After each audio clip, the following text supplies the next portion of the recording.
Streaming. There we go. And welcome to the last episode for the year for 2024. So we'll talk about a little bit year in review, and most importantly, where are you now in your business? Where are you regarding AI? What are you thinking about for 2025? So this is a great time to think about that, to start formulating plans for next year. Well, and maybe if you got a little downtime before you hit the holidays, we'll start with that. So what do you think? Uh, great question. Um, Here it is, the 17th of December, and I'll actually say that there's still time in December. So, Well, technically speaking, yes, there's still time. One would hope. um, where I go with that and where my mind goes with that is that I do think that, and for a lot of people who haven't started with AI, or for people who have just dabbled ever so slightly in AI, they might think that their next step has to be huge. And I'd like to kind of challenge that thought if you have that. Meaning, it can be another tiny little baby step. It can be a very small implementation. It doesn't have to be this world-changing thing. It can be something as simple as an AI assistant for your email, or sending your end of year numbers in a spreadsheet to AI and asking it for insight. We've got a couple of thoughts to share on kind of how to maybe how to think about implementing things for next year, what to do about it this year. Um, Yeah, I so look at it, from the standpoint of, all right, if you've got a little bit of downtime, or maybe exactly. you're still at work or doing some work, but things are much slower, well, now's the time to do the dabbling just to experiment, right? You're not under pressure to get anything done. You're not under pressure that you're short on time, right? So now is actually the best time, even if you haven't done anything at all, just to stick your toe in the water, right? I agree. You bring up a great point. So we've talked about it multiple times with CIOs and CTOs and any kind of executive almost demanding ROI from an experimental process.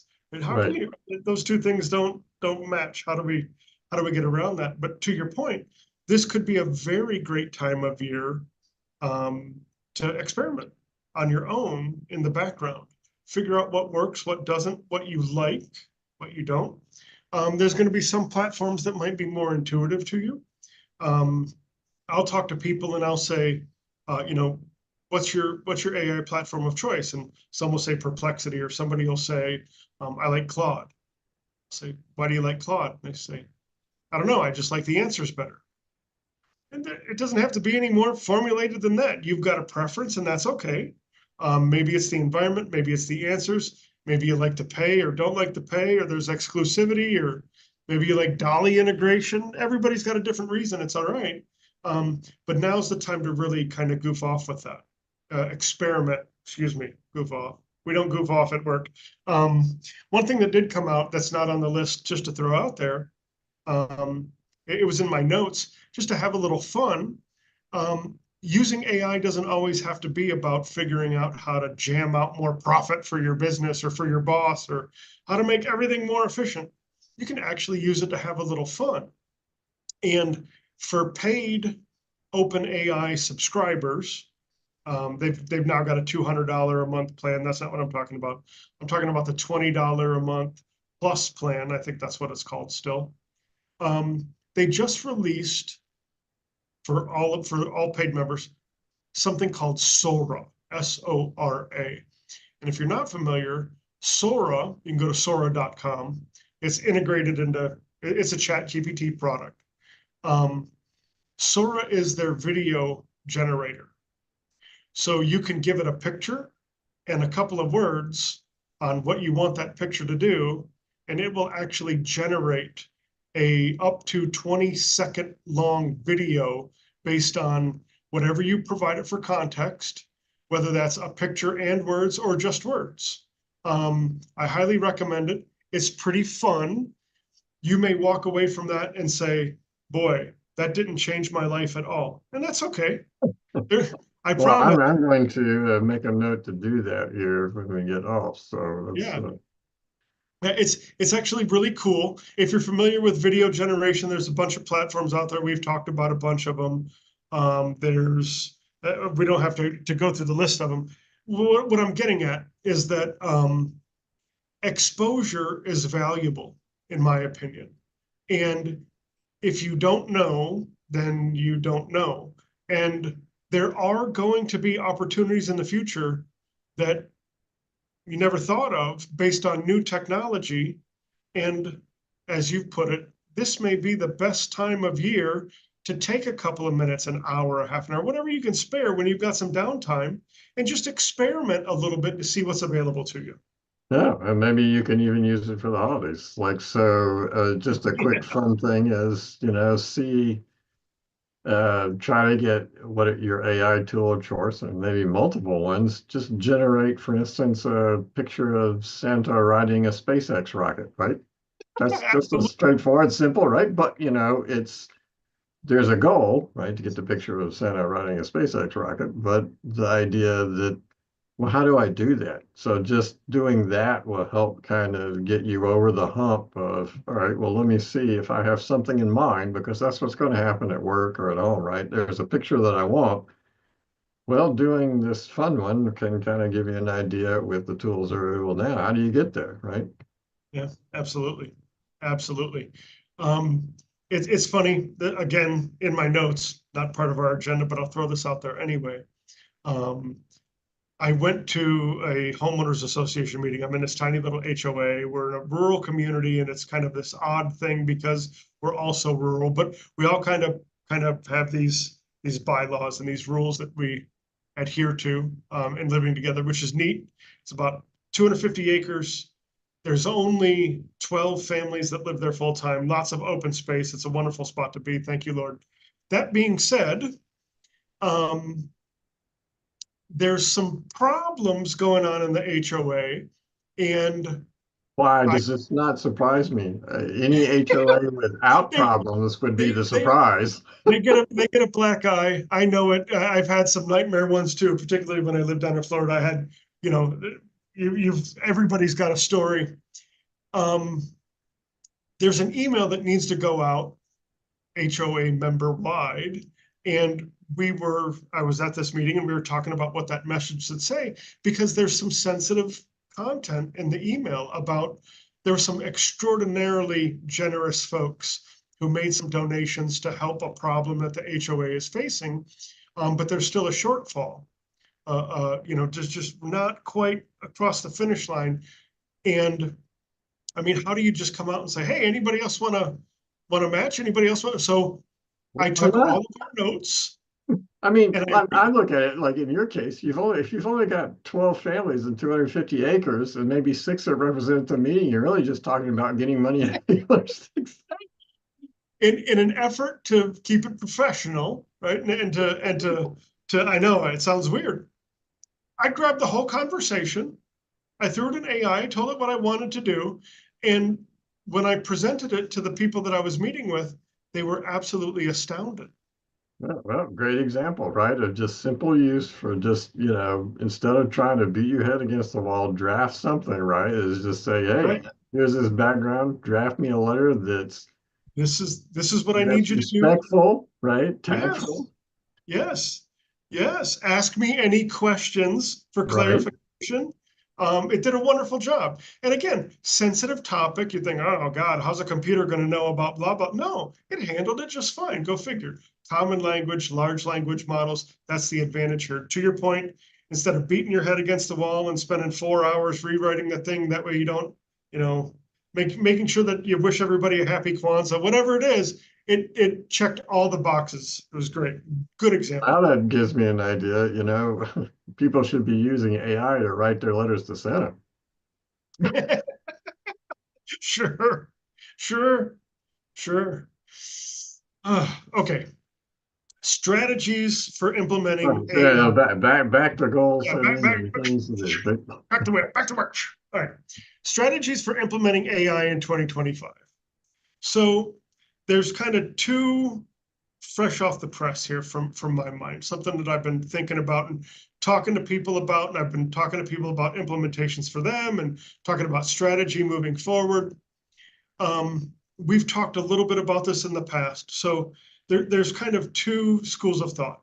Number one could be, what's your biggest pain point in your business? Let's figure out one aspect of those pain points and then attack that with AI. And while that sounds good, and it sounds great to me as a techie, because I'm really comfortable with AI and I'm really comfortable with computer systems and software, not everybody is. And one of the things that I work on quite a bit with my coaches, I've got business coaches that I work with, we work with momentum, the concept of momentum.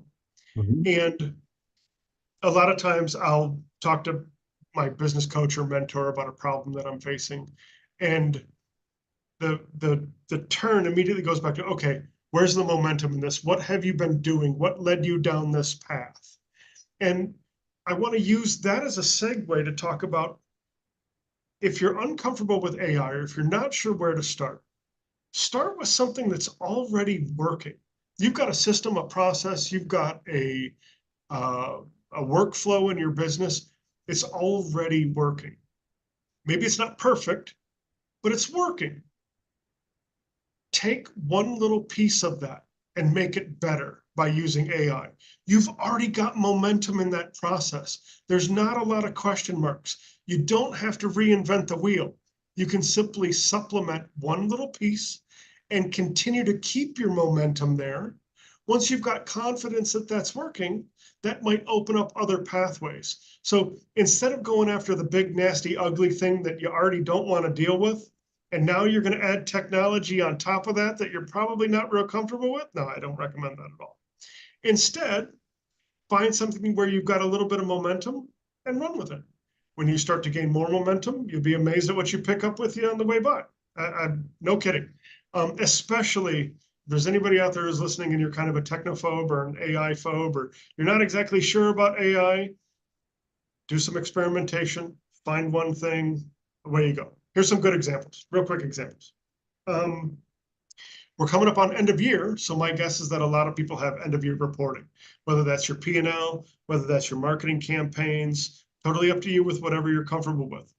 Take that report, upload it to AI, could be Claude, could be ChatGPT, totally up to you, and start asking it questions. Hey, what are the trends here? The more data you've got, I'd give it more than one day. I mean, I guess if you've got a lot of data for one day, you're in good shape. Maybe go by a month or a quarter or even the whole year. Hey, this is what my year's data looked like. Can you talk to me about what trends you see? Where can I make adjustments? What are your recommendations based on what you're seeing? Again, it's just like talking to an accountant or a business analyst or a consultant. Just because they give you an answer doesn't mean that it's absolutely right, but it might open up your mind. It might open up some insight to give you ideas on what to do to improve, what to do, or maybe what not to do in the future. Easy, easy, easy implementation to get started. Another good example might be, Oh, by the way, if you're doing an end of year yeah, report, then as we talked about before, not only can you use it to generate potential insights or do charts for you or whatever, you can also ask it to, reduce the reading level or do something with the language, right? It's not just, it's absolutely. just all aspects of it, both the content and the form. Yes, yes, absolutely. My guess is that the savvy folks are taking data and marketing campaigns and putting them together and saying, hey, what trends can you see in this? And what recommendations would you make for marketing campaigns for what worked or didn't work in the future? Next year. Another good example, same thing, right? Upload this year's numbers and say, give me a forecast for next year, or take it to the next level and say, hey, I want to grow this number by 30% next year.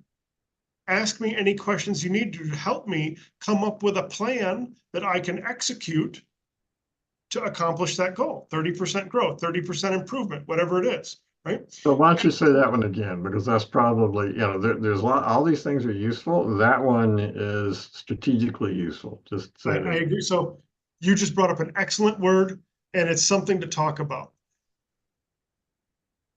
AI is absolutely wonderful. And the current stage of AI, in my opinion, is wonderful to help develop strategy. It's horrible at implementing it. In order to implement it, you still need human beings, right? That's where that's why we haven't been replaced and robots can't do it yet. So using AI as your strategic partner, as your strategic teammate for ideation, take your 2024 data, upload it to the AI engine of choice, and say, first things first, what were the trends with my 2024 data? Where can we improve? Where are we doing just fine? What are your recommendations based on the data that you have? And I then, would, sorry, I would add, another thing to that. It's not only improvements, but in particular, say that based on the data you see of the past year, or maybe you add some other years, what would be the forecast if we do nothing else, if we do nothing differently for 2025, right? Or for the next year, right? If you're watching this next year and you're doing it for 2026, either way, right? So it's not only improved, but what's the forecast? And is there, anyway, you get the idea. right?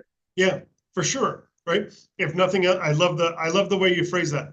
If nothing else changes, if we don't make any investments and improvement, what should our forecast for 2025 look like? And then that opens up the doors, I think, in my mind, to, okay, here are our goals for next year.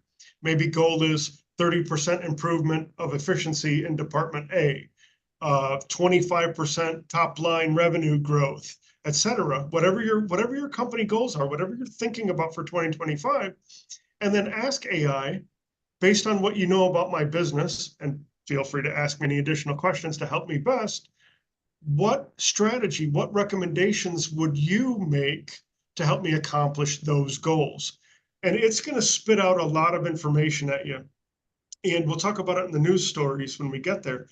There is some element of, we'll call it a cognitive tax associated with AI. We equate it a lot to what happened with social media and even the internet before that. Something to be aware of. You're going to get a lot of information. You're going to get a lot of suggestion. You don't have to take it all. Discernment is going to play a key. We'll talk about that moving forward. But yes, forecasting, telling AI what your goals are, asking it to come up with a strategic plan, help you come up with a strategic plan to implement systems, processes to accomplish those goals. Yes, absolutely excellent. Yeah, there's other small AI implementations we can talk about, but I think those are enough for now. There is, I'll just throw a couple other quick ones out there. Sure. I'm going to have to look for I can't remember the exact title of the book, but so for instance, well, you can invoke two things, right? Say 80-20, you can use the 80-20 principle, just say, look at the data and tell me, what comes out 80-20 analysis.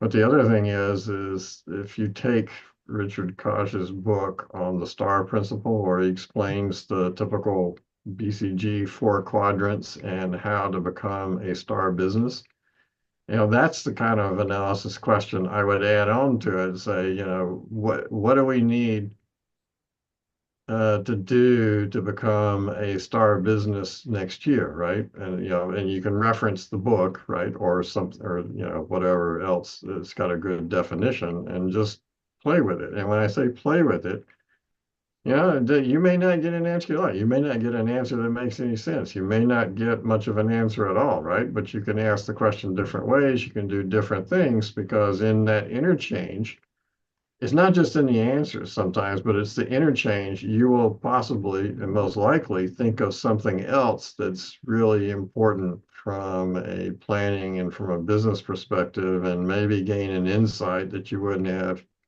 in either case. I agree 100%.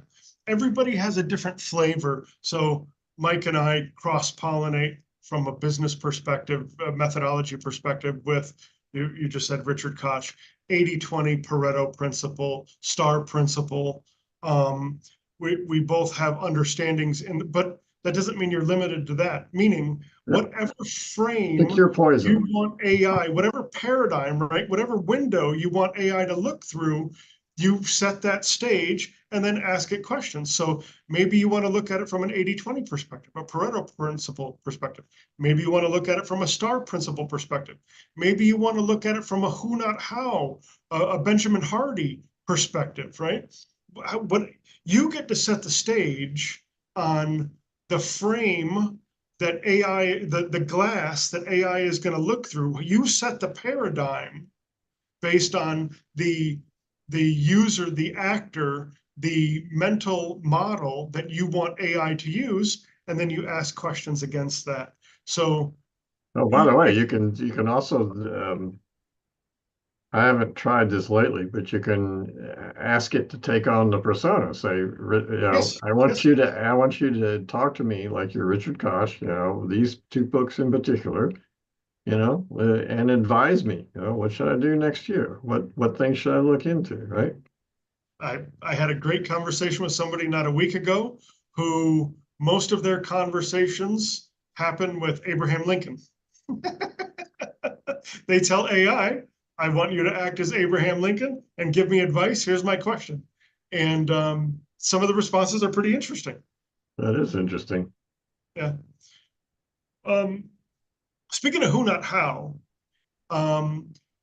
the year of whatever the time of the AI agent, I think is really about to explode. I think that's going to be one of the big working instances of AI in 2025. I think that AI agents are going to become much more popular. I think people are going to become much more comfortable using and implementing AI agents in their business. Maybe the tasks are small, maybe they're large. The reason why I bring up who, not how is because even for me, this stuff can still get confusing. This is kind of what I went to before. AI is great for strategy, but it's not so hot on implementation yet. You still need a human being for that. And that's where the who, not how comes in.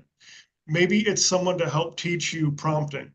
Maybe it's a YouTube video that helps teach you prompting. Maybe it's a consulting firm that goes and puts an implementation in for you. Maybe it's a product that you can buy off the shelf at AppSumo. You don't have to become an AI expert to implement solutions into your business today. Right. If you are overpowered, if you are overwhelmed, but you still want to get started, find your who. Go find a who can help you, whether that's understanding or implementation or whatever it is. But I'm imploring you, please don't let that stop you. It's that important, and it's going to become more and more important as we move forward. So, Right. just some final thoughts. You've still got time, end the year strong, whether it's AI, your business, etc.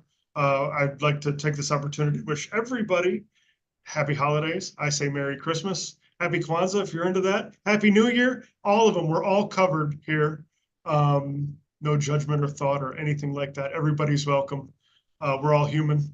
And yeah, I wanted to get that in before I forgot because Okay. All right. Fine. Yeah, that's good please go because back. we're talking end of year, beginning of year, so that was the right point to do it before you got to news items.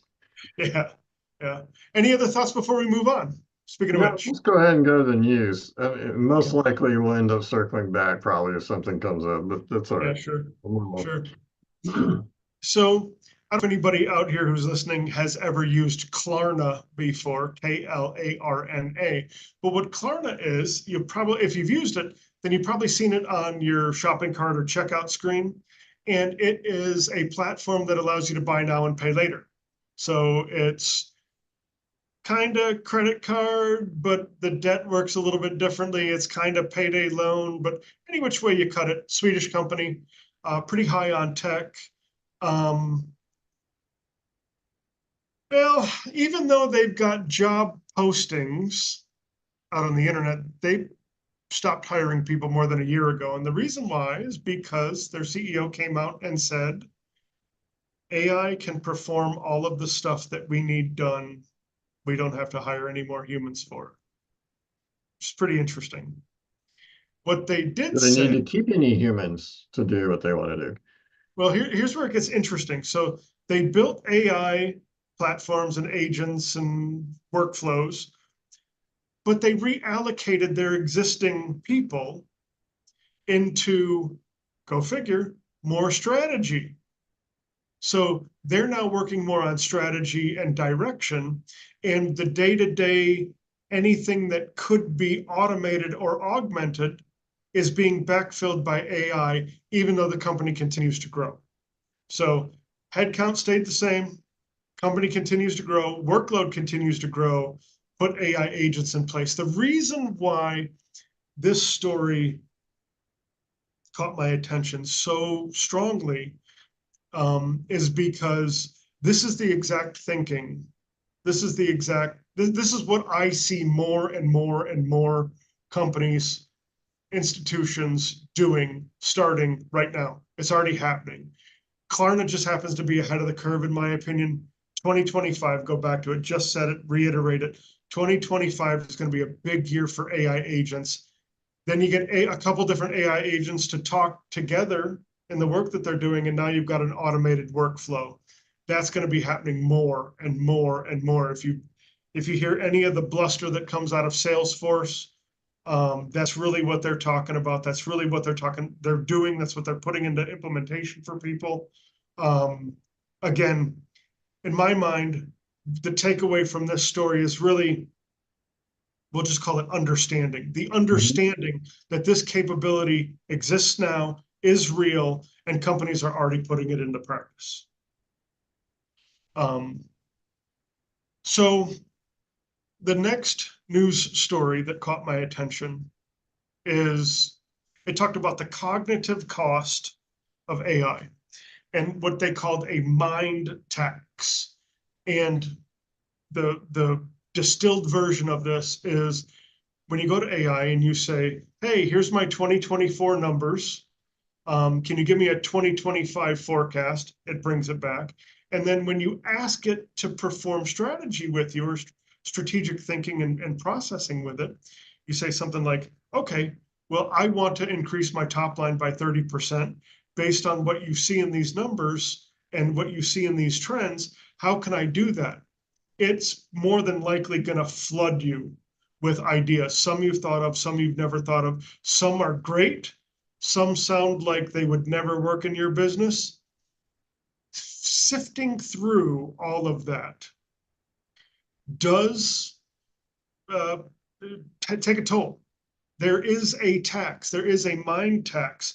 The ability to sift through, filter through, pick what works for your business in this unbelievable amount of information reminds me of a story. I worked with a gentleman years and years and years ago who was an immigrant from Russia. And when he got here, he came over with 4 other families. And he was the only one who stayed. The other families had panic attacks in the grocery store because they had never seen so many different choices for But hey, toilet you got to grade make a peanut butter choice, or right? jelly. On This is everything. real. Cognitive overload, choice overload. Um, the word that comes to mind when I think about this and what I want to kind of relay here is, yes, there's lots of ideas. Discern, take a look at the information, think about it, and discern what's best for you. Just like every opinions are like armpits. Most people have a couple, and the vast majority of them don't smell great, right? So pick what works for you, what stands out, what you think you can implement. Use that information, and the rest can go by the wayside. It's okay. It doesn't all have to be perfect all the time. That's kind of the takeaway from that. And go back to where we keep talking about experiments, right? Yes. The concept there is that you have the expectation that it's not going to work perfectly, but you can iterate, you can do changes as you go along, to finally reach the goal. Just as an example. So we were, so the idea was earlier today, I was in another, end of year podcast with somebody, a meeting, and there were a bunch of people, and we were talking about favorite movies that demonstrate certain things, right? And so, holiday movies. So there's one that's a U.S. Thanksgiving holiday movie from, I don't know how old it is now, probably 35 years old, Planes, Trains, and Automobiles. Oh, so well. I love It, it. it's really good because other than the fact that the movie is just good itself, right? It could be a little horrifying if you've ever traveled a lot, but the idea there is that they have a plan, or one guy's got a plan to get home for Thanksgiving, and things keep going awry, things keep going wrong. So he has to replan, try that, see what happens, right? If it doesn't go as well as expected or not getting, progress, then another replan. So another word for that is, try another experiment, try another experiment, learn each time and figure out a different way. It's the same thing that you keep saying about AI with the prompts, right? If you don't get what you want the first time, have it ask you questions, keep trying, reframe, restate what you want in a different way. Same thing applies here. Iterate, iterate, iterate, iterate. Yeah, absolutely.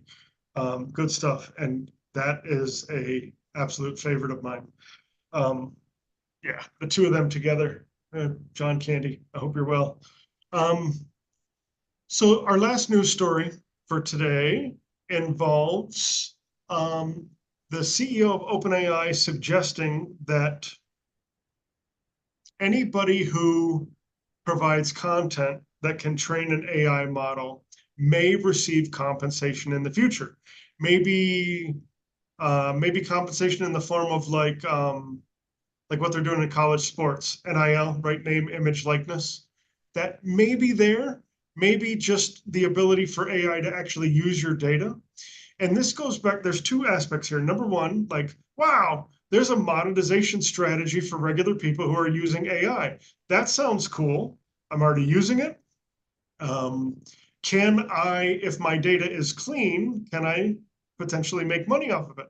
And that goes back to something we've talked a lot about here, um, which is data management practices, clean data, making sure your data is clean, making sure your data sources are clean. Um, I don't know what the future, nobody knows, right? Somebody knows, not me.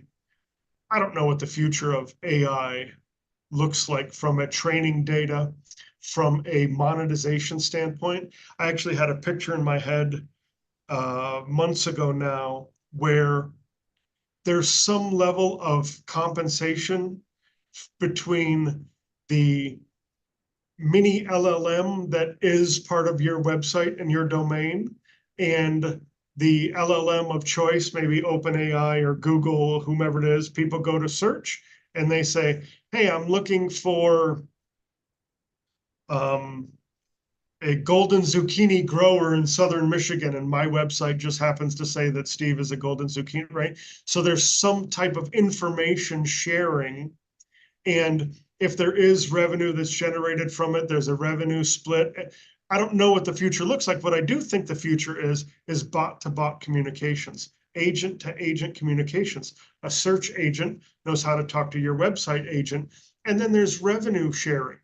This Sam Altman suggesting that people can make money off of data that they use to train their models in the future is another potential monetization strategy and hopefully another good motivator for people to take good care of their data, which, well, I'm Mike and I were talking about it before we jumped on. We both come from a time in computing when hard drive space and data storage and all of those systems, very advanced, right? Larry Ellison, CEO of Oracle Computer, started that business in the database space, keeping data sets related and as small as possible because hard drives were so expensive. Super fast hard drives are so expensive. Now, Oracle has expanded into enterprise applications and all other kinds of stuff since then. Doesn't change the fact that he's the fourth or fifth most wealthy person on the planet. There's something to be said about taking care of data. He knows it well. Um, that's all I got for news. Okay. Any other closing comments before we end for this year? I've already said Happy Okay. holidays, Merry Christmas, Happy New Year. That's I hope everybody's doing well. I hope everybody has great holidays. And we look forward to 2025 with you. Yep, and join us back here in January after a brief holiday pause, and we'll restart. Have interesting conversation as always. If you want us to talk about something, put it in the comments. We'll pick it up and have fun. Go from there. All right. Yeah.